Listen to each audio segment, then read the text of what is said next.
StumbleGuys versus FallGuys. Who will win, the copy or the original? To better compare these two games, I will score them and play 3 matches to see the strengths and weaknesses of each game. I will play the PlayStation 5 versions of both FallGuys and StumbleGuys. This competition is totally unfair. Let's start with the basics, downloading the game.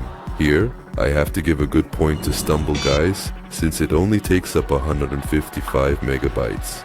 This thumbnail from my previous video weighs twice as much as the entire game. However, the PS5 version is 800 megabytes, which is still very little. On the other hand, FallGuys weighs 5 gigabytes, 6.4 times more. Point for StumbleGuys. Once downloaded, we enter the game, and another point for StumbleGuys. As it is incredibly fast to get into the game, only 3 seconds. In contrast, FallGuys took almost 7 times longer, 19.9 seconds to be exact. Another point for StumbleGuys. Once inside the game, the interface of StumbleGuys is literally the same as the mobile version, while the interface of FallGuys is very well designed compared to StumbleGuys. Point for FallGuys. Now comes the important thing, playing. The first game. I was surprised to find that getting into a match in StumbleGuys is quick compared to FallGuys. This is a plus point for StumbleGuys. Once in the match, I noticed something very strange. For some reason, there is a weird delay when pressing a button. This is not my problem or my console's fault, as this weird delay only happens in StumbleGuys. Additionally, the movements in StumbleGuys are very limited. You can only do 2 things, walk and jump. You can also dive, but it works more like a double jump, anything else. In FallGuys you can do a lot more things, like asking for help.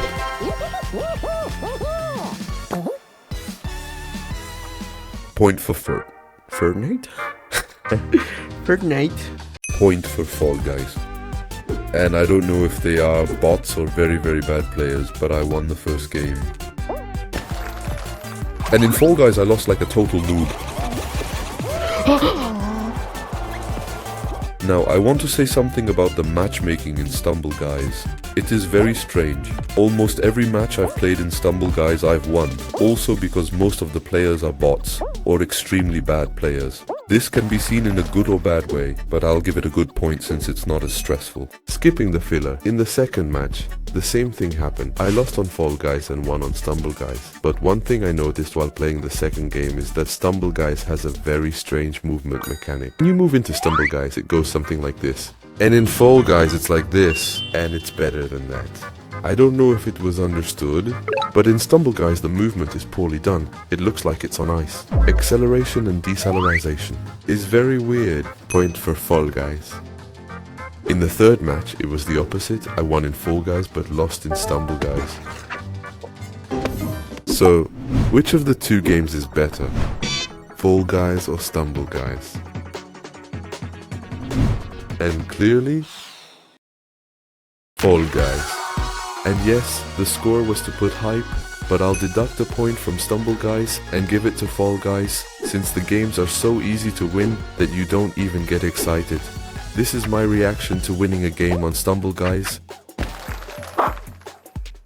and my reaction to winning a game in FallGuys.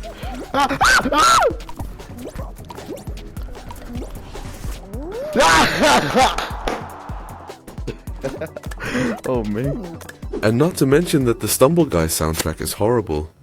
There are only 2 songs, one in the lobby and one in the games, one of them being more cheesy than the other.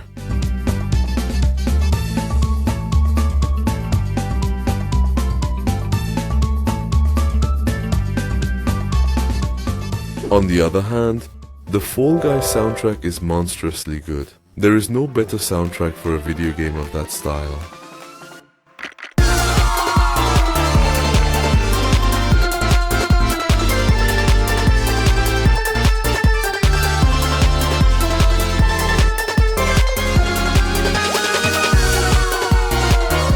Point for FallGuys. Outside of the soundtrack and scores that don't matter as much, let's start destroying StumbleGuys apart.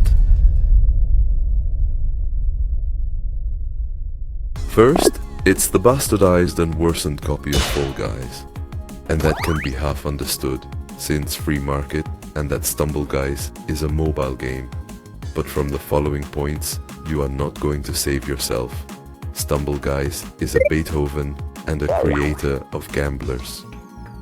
And I lied before. In StumbleGuys you can do more than just walk and jump. You can grab, punch, make yourself invisible, and many other things. But for this, you have to pay. Yes, StumbleGuys is a pay to win. And just in this clip, I lost because of it. Bruh. Bruh. Bruh. And second, what do I mean by StumbleGuys creating LUD boxes? And that is, it has LUD boxes. This is terrible. There is a lot of research that shows that they encourage children and teenagers to be more susceptible to become gambling addicts when they become adults. And this issue is so serious that countries like the UK, the Netherlands, Australia, and many more have made laws to counteract the harm that loot boxes do to children and teenagers. And boy, most of the people who play StumbleGuys are kids. And outside of that, StumbleGuys is a mediocre game that doesn't strive in the slightest to be better than FallGuys. If you play StumbleGuys, there's nothing wrong with it. Even though it's a mediocre game, it's a very entertaining game. But if you can play FallGuys, play it, because many of the problems that StumbleGuys has, it doesn't have. But FallGuys isn't entirely clean either, far from being a perfect game. And if you want to see what are the weak points and why FallGuys died twice, you can see in the video that is appearing now. FallGuys, a battle royale released on August 4, 2020, has been a huge success. But only 3 weeks later, it lost all the popularity it achieved, being dethroned by Among Us, and then by StumbleGuys. But if you liked this video, subscribe, and thank you very much for watching.